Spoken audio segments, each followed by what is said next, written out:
Eşhedü en la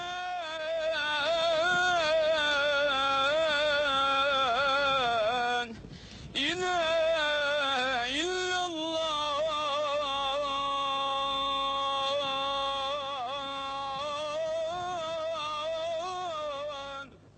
There is no God but God, and Muhammad is his prophet. 5 times a day from mosques and minarets all over the Muslim world, that call goes out from Muezzin calling the faithful to prayer.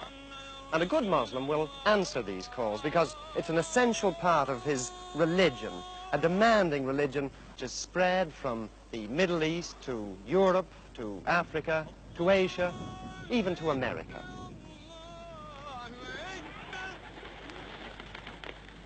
But prayer itself is just one outward observance of this religion, of Islam. There are others, many others, because Islam doesn't just mold men's minds. It dictates their way of life. It tells them not just when and how to pray, but how to decorate their houses, how to treat their wives, what to say when they sneeze, how they must butcher their sheep, how much of their property their sons will inherit, how to trim their beards and seal their letters, where to carry their handkerchiefs, and the colour of their shrouds. But here in Turkey, once called the Sword of Islam, here in Istanbul, with the minarets of its 500 mosques piercing the sky, here all the traditions of a great faith were trampled on by one man trying to drag his nation into the Western world of the 20th century by the seat of its baggy Turkish breeches. Mustafa Kemal was the man who changed all that. Kemal, who called himself Ataturk, the father of the Turks, was the soldier who led his country's revolution and proclaimed Turkey a republic after the First World War. Ataturk wanted no religious censor to strangle the great rush forward into the 1920s, no petrifying theologians to halt progress. Of all his revolutionary decrees, and there were many of them, his destruction of the caliphate was his most heretical action. It was like deposing the Pope or the Archbishop of Canterbury. But he did it. And he got away with it by the sheer force of his own magnetic personality. He did it, but it wasn't easy. Ataturk did away with Arabic, the holy language, so that it only existed on ancient monuments. He banned all the trappings of Islam. The fez had to be replaced by the Western hat, so that its wide brim would prevent men laying their foreheads on the floor while prostrating themselves towards Mecca. He made them wear lounge suits instead of flowing robes. He removed the veils which covered the faces of modest Muslim women. He made them have civil marriage ceremonies. Ataturk's decrees became the new Quran in Turkey. They replaced the old teachings which for generations had governed men's births and lives and deaths. But even an Ataturk, great national hero and liberator though he was, even an Ataturk couldn't kill the inner spirit of Islam. So Islam bided its time. And in 1938, when Ataturk died, the imams felt it was safe perhaps to begin just a cautious revival.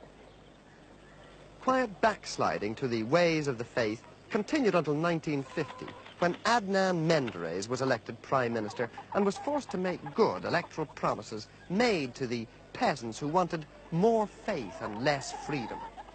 The voice of Islam became more imperious.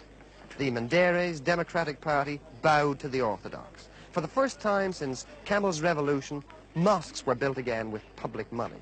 Pilgrims were allowed to set out once more for Mecca, Islam's holiest place. Religious programs are broadcast on Ankara radio. There's even a theological faculty in Istanbul, and in remote areas there are villagers hardy enough to wear the turban. Hardly anyone wears the hat that Ataturk urged on them. They temporize with a cap, which they can turn back to front while praying so that the peak doesn't prevent their foreheads from touching the ground. And older women are clamping the veil tighter around their faces. In Ataturk's day, the Muezzin had to proclaim the Esan, the call to prayer, in Turkish.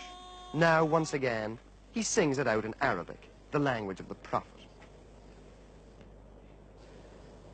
Menderes himself paid dear for his concessions, for his adulteration of the pure milk of Kemalism. When the army revolted in 1960, they had him tried for corruption and hanged him.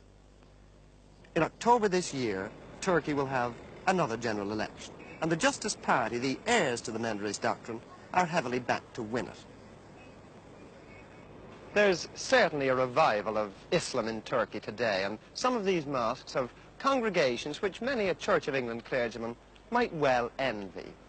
What Ataturk tried to destroy with his codes and his decrees is apparently indestructible, and certainly there are almost daily inroads being made into his policy of official agnosticism.